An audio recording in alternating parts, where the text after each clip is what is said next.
Right, well, welcome to UKRI's the presentation. This will be the last one before go live on the 1st of April. And we've got an exciting program of some talks today.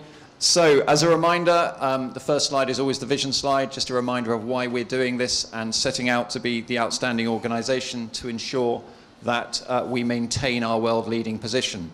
And today we are going to cover off the program launch, we're going to cover off the strategy, we're going to talk about GDPR. So those are the subjects we're going to go through.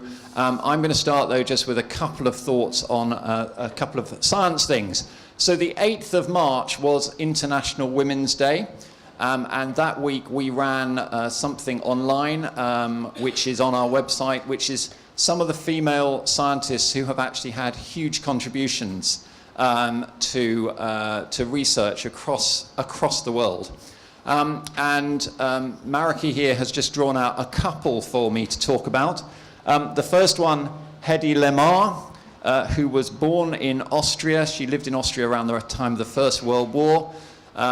She actually grew up, and then I think around about sort of before the Second World War, she actually separated from her husband, who was very closely associated with Hitler and Mussolini, went to America to be an actress.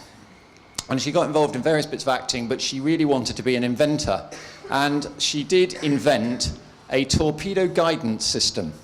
And apparently that has led to the technology that's led to includes GPS and Bluetooth technology. So her legacy lives on through things that we do every single day with our mobile phone and things like that. So she was quite inspirational. Having invented her guidance torpedo system, she actually went back to acting. And she was a very, very good actress. The other one, I think Mariki's put in here just to see whether I can actually speak any Chinese at all. Xing-Sheng Wu. She was, I think, from Eastern China, and she did a lot of work on making certain that we could all understand physics, nuclear fission, splitting the atom around about, 50, 60, 70 years ago. And possibly even further ago than that. So those are two people. If you want to know more about some of the women, which includes Rosalind Franklin, DNA, there is a brilliant page on the UKRI website which talks to you about some of the female scientists who have actually had huge impact. And I think it's really important to remember that alongside, obviously, the news yesterday of the death of Stephen Hawking. So, there's some fantastic names and some fantastic discoveries that we celebrate. So the other thing that's going on, Jasmine, the supercomputer data storage, it's been around for a while. It is hosted by STFC. It is funded by NERC and I think the UK Space Agency, if I'm correct. It is going through an upgrade. I think it's Jasmine 4 is what we're up to now. And this allows us to do all sorts of analysis of climate models. It is a fantastic example of an infrastructure that we've actually got in this country, which allows people, scientists from around the world, to look at things. So there's quite a lot of work going on Jasmine at the moment, and that's just another example of where UKRI comes into its own with a piece of infrastructure which is really important. So you will also notice as we go through this, we've all got new pictures today. Everyone's in a new picture, and I'm going to hand over to the new picture of Anne. Good morning, everyone. Yet again, this is the biggest audience I think we've seen of all time in here since the programme started, so thank you all very much for coming. I'm going to talk to you about how we're getting on towards day one, and also what happens after day one to a certain extent. And as you can see from the slide, somewhat to everyone's surprise, we are on track to go live. And not only that, the programme's actually under budget as well. So I think this is the time when I have to say thank you. As you know, this programme is made up totally of volunteers. There's 102 of you directly involved in the programme, and there's hundreds in the Change programme. So this is all down to you that we've actually got to the wire in pretty good shape. Moving on to HR matters. Hopefully you have all received your transfer letters. If you haven't received a transfer letter, please go and see your HR person. But so far we think we're in pretty good shape on that. The other thing that's now ready is some of you are starting to recruit people that might start after 1st of April, and therefore you need to give them the new UKRI induction packs, which are now ready. So again, if you've got people in that situation that are joining you, talk to your HR person and they'll be able to point you to the induction packs that come along. And as you've probably seen from all our normal recruitment methods, we're starting to really pick up on filling roles now for the future. A lot of you are obviously applying for those roles, which is exactly what we wanted. So just keep looking out, every week, because there's a growing wave of new roles becoming available for you. So going on to governance, we're in pretty good shape on this too, in that there's a suite of key documents that BEIS need to issue to us in order for them to feel comfortable that we're being suitably governed. These are things like a framework document, which is a common document across government, and obviously delegated authorities, which need to go from BEIS to Mark, and then from Mark to our 9 chief executives. So they're all coming down the tubes pretty well. We've also agreed our reporting data. So this is how we report upwards to BEIS on how we're doing. So we have a range of success measures, which are obviously linked to our vision and to the strategic objectives, so that we make sure we're measuring that we're staying on track. The other governance piece, which it was obviously a new piece of work, was the formation of Research England. Obviously didn't exist as an organisation before that, and also didn't bring over with it from HEFCE quite a lot of the corporate services that they need. So down in Bristol, that's all in hand, and we have a sort of head of corporate services down there handling things like HR and finance. I'm actually going to go down there in the next few days and see how they're all getting on, but they seem pretty happy along the way. So on finance, your chief executives will have seen their 18-19 financial budgets. And as you all know, we're moving to operational expenditure, OPEX is not usually called, which is what used to be admin plus the programme costs of delivering the programme. Things like hosting competition seminars, that sorts of things, working with your communities. So that has been done. And then moving into transformation, obviously as we finish the programme and move towards transformation, we have to hand over quite a lot of things. So the HR team and the finance team are handing over all the work that they've done to the normal finance and HR teams. So that work's very much ongoing at the moment, so that we sort of morph, seamlessly, we hope, into business as usual along the way. Talking about estates for a minute, the Polaris House UKR offices are nearly ready, as you can see if you walk past. They'll be ready in time for us to all move in. There's 60 desks in there, and we'll be using the same principles that some of the councils already use of clear desk policies, so that we can get as many people through those offices so we maximise the efficiency of it all, really. And for the London office, which is the building at the top, we are hoping to move in late July, but as with all these things, we're dependent on contractors and fit out and IT and all sorts of other things. So I don't want to say hand on heart it's going to be then, because things could go wrong. But basically over the summer we're going to get on with that. And then we're going to also start working on what we call launch support, which can be called hypercare, if you like. But these are all things we need to do to support the organisation in the first few weeks, hopefully not months, to make sure that you know what to do. And what we're going to have is bunches of people around this building and other buildings wearing specialist T-shirts, which they don't actually say, "Can I help you?" but they're rather like that, and special lanyards. And basically, if there's anything that you're worried about, whether it's IT or HR or whatever else, grab one of those people and they'll be able to point you to the right person who can help you out. So for the first few weeks, you'll see some of those wandering around. We do have multiple T-shirts of people, because they'll be wearing them for several weeks. But of course the work's not over yet. We've still got some more to do. In terms of our assets, our UK and international assets, the things we own, we can't legally transfer those until the 1st of April, so that work has to be done after go live. We've got some good news on EU grants in that things have gone much better in the right direction with the European Commission. It's looking likely we'll be able to transfer all our grants on block in one go. So that's looking much more promising. Very well done to Bayes colleagues for pulling that one off. Charitable tax status, we continue to talk to HMRC.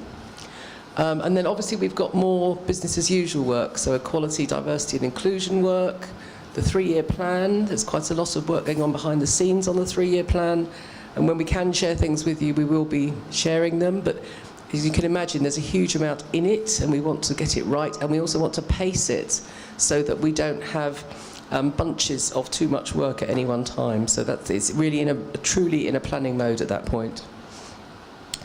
And then we're going to move on to digital and technology. Luckily, I've got Nigel Townley with me to talk to you about this. And he's particularly going to tell you about the Greenfield Day One plan and also about what's going on with email. So, Nigel. Thank you, Anne. Actually, I'm going to talk mostly about the move to ukri.org because it's created an unbelievable amount of conversation and dialogue, it seems like, for the last 3 months, but I think it's actually going to be about 3 weeks. So first of all, I know that quite a few of you were concerned when it was first mooted that we'd be moving to a ukri.org domain because we get various privileges by using .ac.uk or using .gov.uk. But you know, Mark was very clear when he came on board that he wanted UKRI to be identified by the ukri.org domain, and that's what we're going to do. Now, the good news is that we think we're going to enable that without making a huge disruption for day one. And the requirement on day one is that when you interact with anyone outside the organisation or they interact with you, Mark's very keen that you are identified as being part of UKRI. And there's 2 ways that we're going to do that. The first way is that at the moment, most of you have a .ac.uk or a .gov.uk email address. That will continue, and that's where your mail will be, and that's where your mailbox is. But what we will create for day one is an email alias. So this is another email address that will be of the form first name dot last name at councilname.ukri.org. Or if you're not a member of the council, you're part of the central corporate function, it would just be at ukri.org. And what that means is, from day one, you can tell people the new email address, and if they send you an email, you'll receive it in your existing mailbox. So that's the first very simple, low-impact change, and you don't have to do anything. That's going to happen behind the scenes, and we've been working very hard with all of the various IT teams. The other change we're going to make is to what's called the display name. So when you look at your email and you're in your inbox, what you see there typically is something quite friendly. It will say, you know, email from Fred Blogs, and there may be some other information, but you don't actually see their email address in the inbox. And that is called the display name. And we can change that, again, without making any modifications to the email address. So we'll be doing that on day one as well. And we've agreed a very simple form for day one. We can change it later if we want to. But it will basically be first name, space last name, and then in brackets, UKRI, if you work in the centre or the strategy teams, or UKRI, comma, council name. And we're just keeping it real simple. Now, the other concern that was raised, certainly by a lot of people that work in the institutes and centres, is that they have their own brand that has very special meaning. So if you take British Atlantic Survey as an example, it would be quite disruptive if we suddenly changed that overnight. And so we've agreed a set of exemptions with Mark, mainly around organisations like that, where we're not going to make any changes to their domain for the foreseeable future. And so it's primarily sort of head office functions that will be adopting ukri.org. Now, that's not sufficient, so that's just to get us over day one, and I think you'll agree that's pretty low impact. We are on a journey, though, to move to ukri.org as our primary email address for everyone, subject to the comments I just made about exemptions. But that is not a quick process because we've got a lot of operational systems that, rightly or wrongly, have a very tight integration with certain email addresses. And we need to unpick that with UKSBS and other service providers to make sure that when we change, those systems carry on running. So it's primarily around Siebel and grants and single sign-on. That process will be complete within 6 months, but you will see change happening before then. So there are some functions that don't have that tight integration, and we can move to a primary email address change earlier, and we will do that. And we'll be working with those groups on an individual basis so that they know when the change is happening. So don't be surprised if you see some of your colleagues already on a ukri.org domain, you know, in some cases on day one. So Research England, for instance, have ukri.org domains already, and some of the members of the private office and the central teams will also have day one. But between now and sort of September, you'll see other groups of users moving over. I think that's about it. Feel free to send any questions through if you've got any concerns about this. One other thing that many people have raised with me is that we do get preference based on our email address for certain services. A lot of people maintain it's because of the .ac.uk or the .gov.uk suffix. In the couple of cases where I've tested that, is not actually the case. So academic discounts, for instance, from Microsoft, someone swore blind to me that's because you've got a .ac.uk domain. When I asked Microsoft and asked to see the agreement, it's not mentioned at all. It's about the work that we do, and I'm hopeful that we can have that same conversation with other organisations. But if you have specific concerns about that, or moving away from your existing email address in the longer term, please send through a question and I'll look at it. Great, thank you very much. Thank you, Nigel.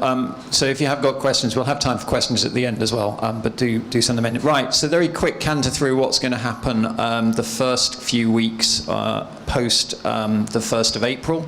As you all know, Easter falls on the 1st of April. So the first day is actually the 3rd of April, Tuesday the 3rd of April, and I recognise a number of you are potentially going to be on holiday as well. You know, I've got kids at school as well, so I do realise it's the Easter holidays. But on the 3rd of April is the internal launch. Then in May there will be an external launch, and the external launch at the moment is subject to discussion as to what the date is, where we're talking to ministers as well to make certain we get all the right people. We are looking at a staff conference which is currently scheduled for the 7th of June for all staff conference. That is quite a big conference to bring everyone together and talk. And then, as Anne mentioned, the London office will need to be opened at some stage, and currently we're looking at towards the back end of July, but again a date to be decided. So on the 3rd of April, what can you expect to see? Well, here you will find Mark, myself and Anne here in the morning. You asked for a cake, so there will be a cake. We will also be here to drop in sessions and just generally to be around. Mark and I will then go over to Bristol. And meanwhile, Rebecca and Ruth Elliott are going to be in London, both in Victoria Street and also, I think, going up to the MRC. There is obviously the council chairs will also be around. We haven't put them up, but they are still going to be around as well. What there will be is, I think Anne has already mentioned, there will be a welcome pack, a UKRI guy, a welcome video that was shot the other day. So that's all being produced. And then we're planning a series of visits during April, May, June to Harwell, to Southampton, to Daresbury, to Nottingham, to all of the locations that we're so everywhere that we can get to, we are looking to get there. And I'm particularly excited about that because actually there's a lot of places that I have not been to, and I'm really looking forward to trying to get out and about a little bit more. So those will all happen, and obviously, as I say again, the Research Council chairs will also be obviously going out there and doing that. The launch in May, we're looking for a high-profile launch of UKRI across the all press and the community and the public. So this is very much something that we want ministerial support on. We want to make certain there's loads of public-facing content. really understanding that the public understands research and development and values research and development. So we're looking at that, and as I say, that is targeted for mid-May. So more on that will come later. We haven't planned the June event yet, other than the date that I just told you, but it is planned to be an all-staff event. It's planned to be a large-scale event, and it plans to, as it says on the slide, to recognise the and celebrate the contribution of our people, and it is absolutely because of the over 7,000 people, and then all the people that we fund, obviously, across the entire research and innovation infrastructure. So it's a really important event. Branding, so there is, as you know, the UKRI interim brand, and that is the brand that we will be using on day one. So we will be looking to put the branding up, particularly on this building, I know.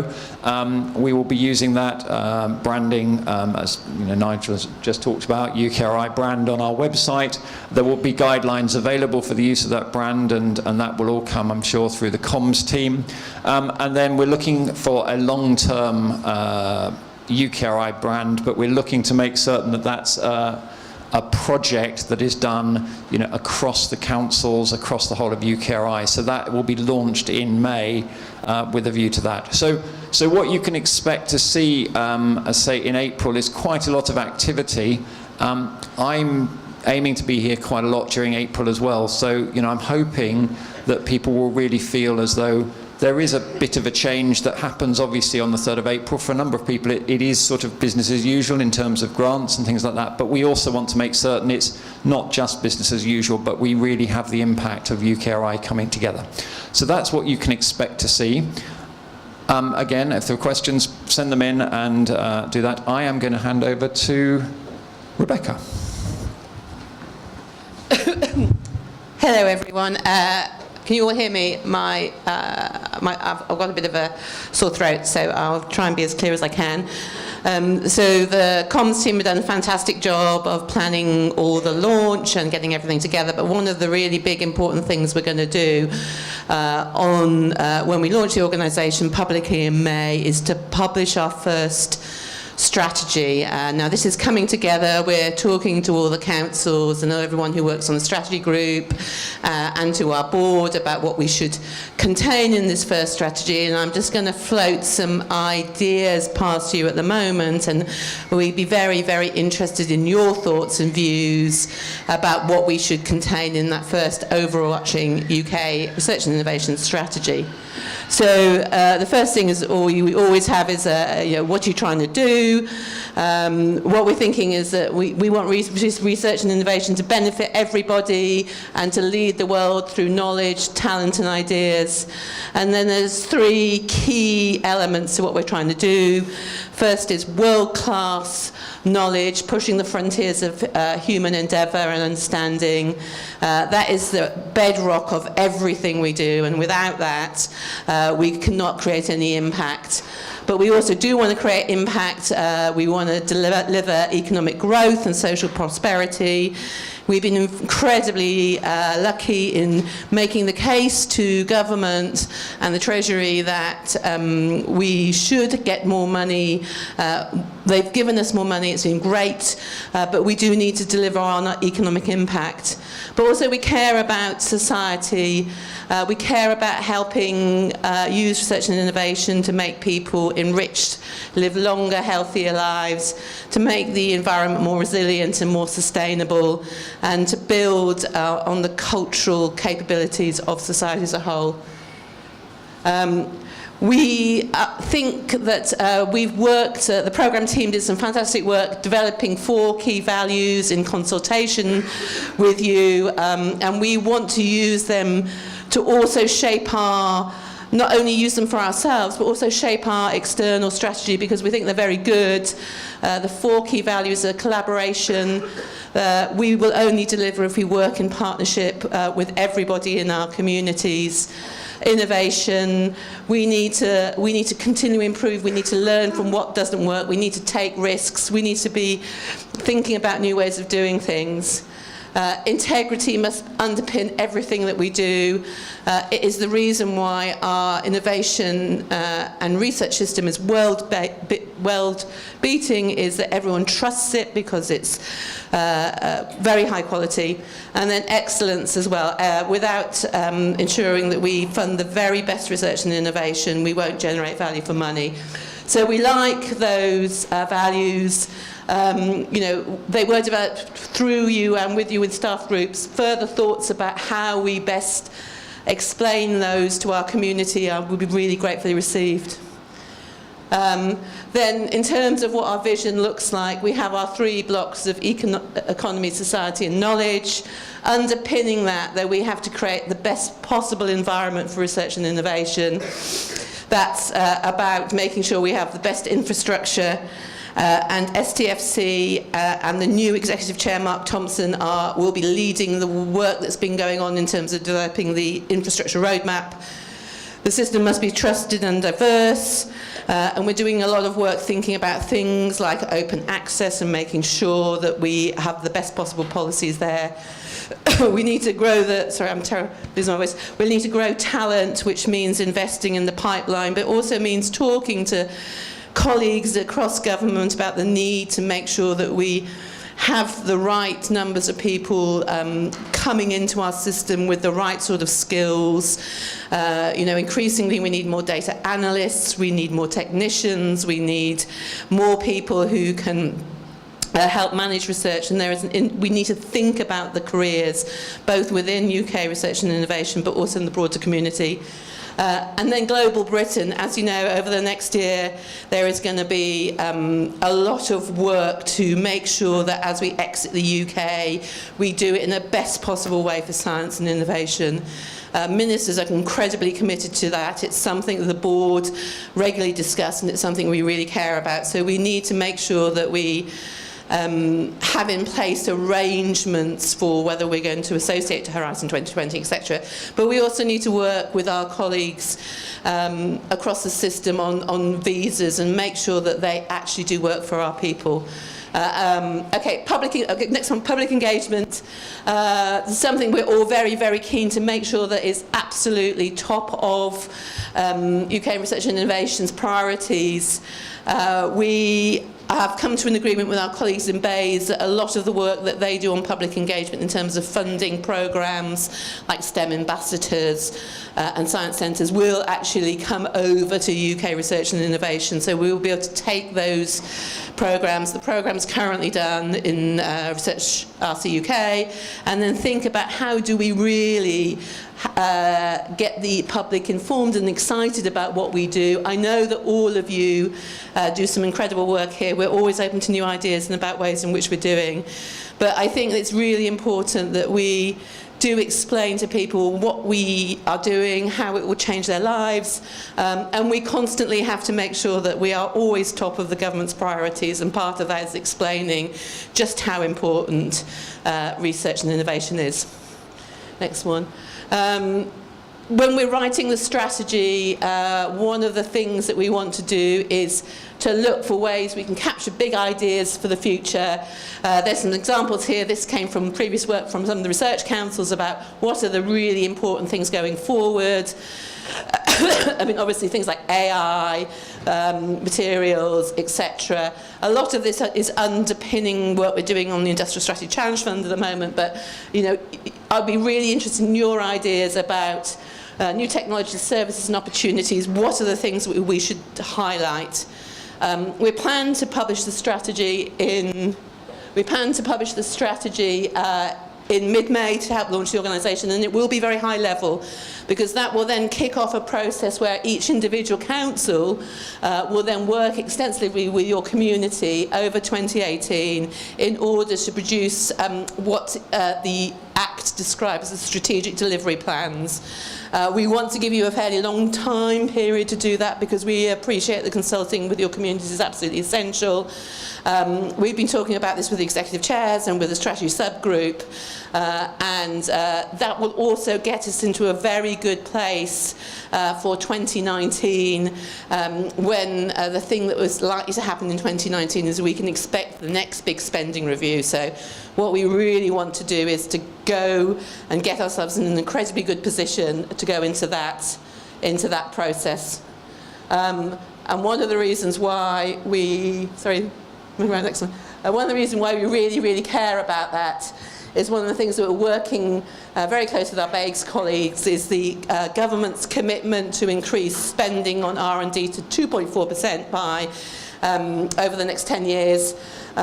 This is absolutely critical for us, and it's not just the money targets that's really important, it's much more about how do we actually achieve those outcomes.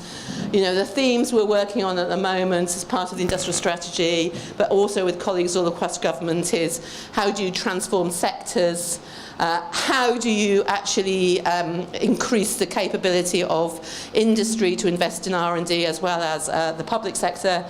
How do we make the UK the top international destination for the top class innovators and researchers? We need to create a country of innovators. We need to think about what it looks like in all different parts of the country. So that is a big priority for us for the next year. Okay, so the key questions for you, but please do, I think we're going to open up for a whole range of questions now across all the presentations. But on the strategy, you know, we are writing it in real time. We're really interested in what sorts of things you would like to see. Have we missed anything? We will be putting it to bed over the next month, because I said we are, when we do our launch event in mid-May, we will want to publish the strategy. So now is the best time you can, that there is to influence that. Okay? So I'm done. That's fantastic. Thank you. So the next, before we go on to GDPR, as Rebecca just mentioned, it might be just worthwhile just pausing for a couple of questions, because there's been a lot of content come up in the last last half hour or so. Some of the questions have come in on my iPad, include things like, you know, what email address are the shared capabilities going to have? And I think when Nigel mentioned the word centre, what did he mean by centre? So do you want to take that, Nigel?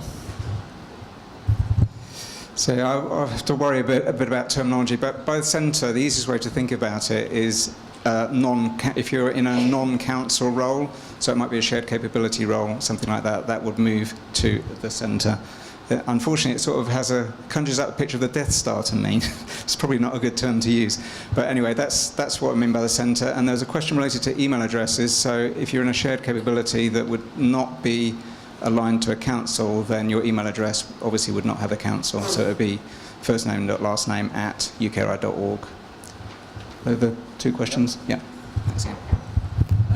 And then I've also had a question, which is why have a London centre in Blackfriars? It's not very convenient for Swindon or Bristol. The reason we've chosen Blackfriars is that actually there's two things. Number one, we need a London centre because there are a number of people who need to be close to bays, to ministers. So that's why we need a centre. We also have the MRC based in London, some of them based in London in Kemble Street, the lease of which is coming to an end in 2019. So there was a congruence, if you like, of two things happening. A lot of shoe leather was worn out walking around London, I believe, to find a location, and the best location identified, which we could also get approved by the government's property agency, was actually in Blackfriars, and that's a combination of location to Westminster, location to the MRC currently, and also affordability. So that is why it's Blackfriars. That was the best location that we could come up with.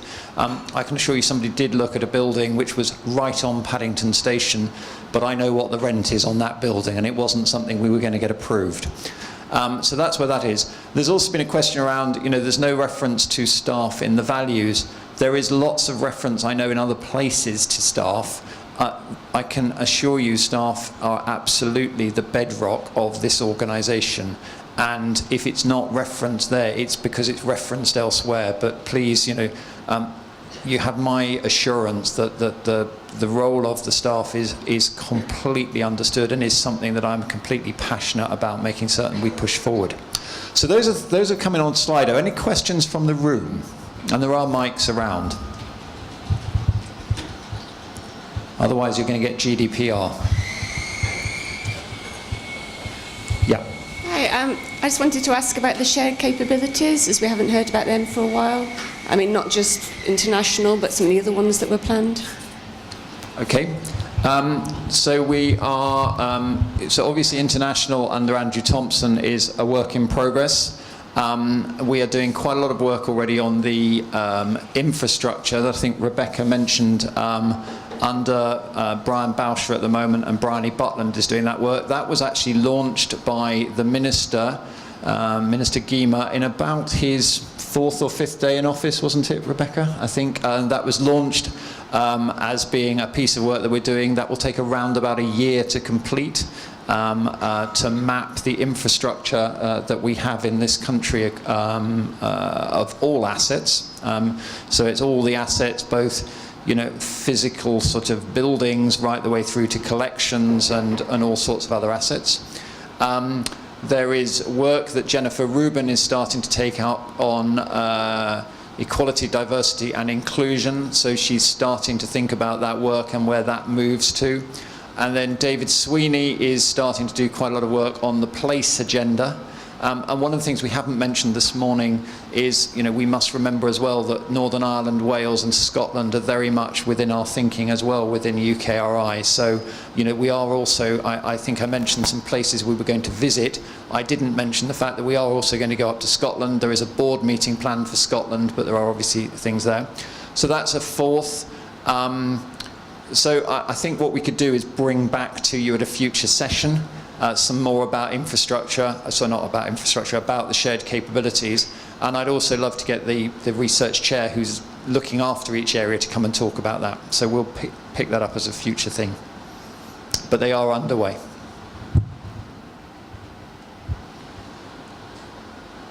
Well, why don't we go on to GDPR, and then there's time for questions as well at the end. So it's a pleasure to introduce Simon, who's going to come and talk about GDPR, which does affect all our lives. Thank you, Ian. Morning, everybody. So GDPR. In May, across Europe, the new General Data Protection Regulation will become law. It's not a wholesale change to data protection, so you'll be used to the Data Protection Act and the way that you go about your daily activities concerning personal data. But it does give some tweaks, and it gives much more control to the data subjects, to you and to the people out there that are sharing their personal data with us. In addition, it does squarely put the onus on organisations to document and evidence how we are compliant. Previously, it was up to the ICO, the Information Commissioner's Office, to prove that we were non-compliant. Now it's up to us to prove that we are compliant. So organisations also have to provide much more detailed information to people when they're sharing data with us.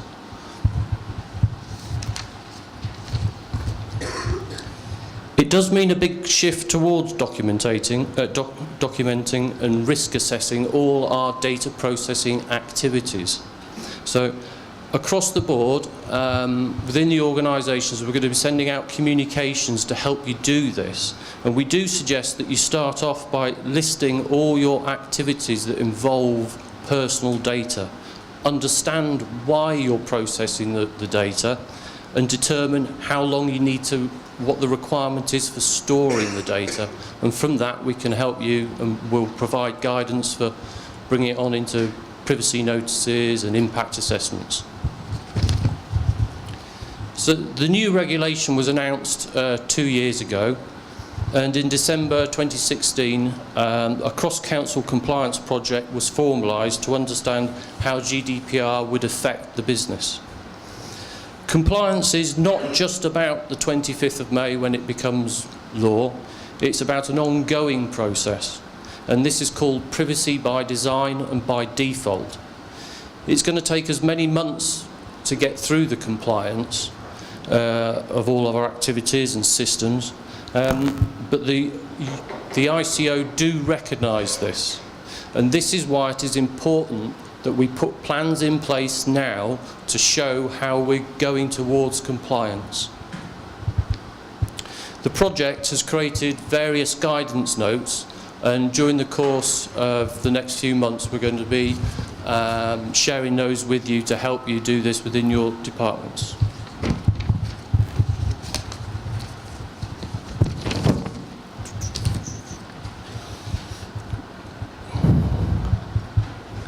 Additionally, within the research councils, you will have a nominated data protection expert that will help to provide you with advice surrounding all the activities and processes that you're performing on a daily basis. And lastly, very soon we'll be rolling out a general GDPR awareness training for all staff online to help raise the awareness about GDPR. Thank you.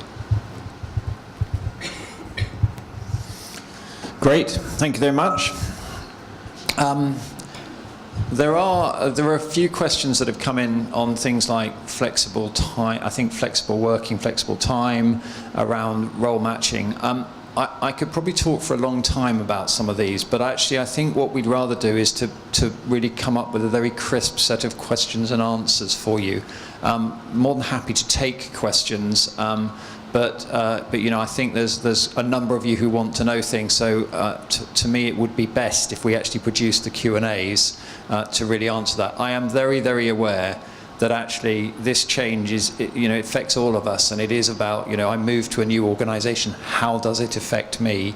And you know, the message particularly is that, you know, all your current terms and conditions stay as you move into UKRI, and there is a programme of work we have to do as we transform around the harmonisation to get us all to the right place. So it's a big piece of work, and it's a piece of work that will be undertaken with a great deal of diligence, and I'm delighted that somebody like John Arnott's coming on board as our Chief People Officer to help to lead that with a lot of consultation. So I'm happy to take that. Are there anything else that's come up today that people want to ask about, or? Yep, down here, Briley. Sorry, please no. Research councils always prided themselves, research councils, the centres and institutes have prided themselves on their independence from government. I'm just wondering, with the change, the new organisation, the .org, bringing in people from BEIS and so on, will we still be seen to be and be independent from government? So I think constitutionally the research councils and Innovate were non-departmental public body. We will still be a non-departmental public body, so we will still be arm's length from government. I think what is different is that we now will have a very strong independent board that actually covers all of the research councils. Our advice to ministers will be routed through that board, and it will be independent. And I think that gives us a real opportunity. I think as well as when we think about independence, it is very important that we protect our independence for some really good reasons, not least the Haldane Principle. In order to get the best quality science and innovation, we need to fund it to the very best projects, and actually we need to, the best people to do that are the research councils and the peer review and Innovate and the quality assessments that they use, and that is something that Mark, John and the board are absolutely committed to, because that is how you get value for money. I would say that actually when you think about independence, that's why we're independent, that's why we want to be arm's length from government, because we want to get the best possible science and innovation. It's not independence because we need to be independent, it's independence because it's really important. But independence is not the same thing as isolation. So I think, we don't want to be in a position where we don't talk to government. We need to talk to government, we need to understand what their issues are, we need to understand what they're interested in, etc. So we need to preserve our independence, but not so far to the point that we don't talk to them, because they are our closest allies and we need to understand where they're coming from.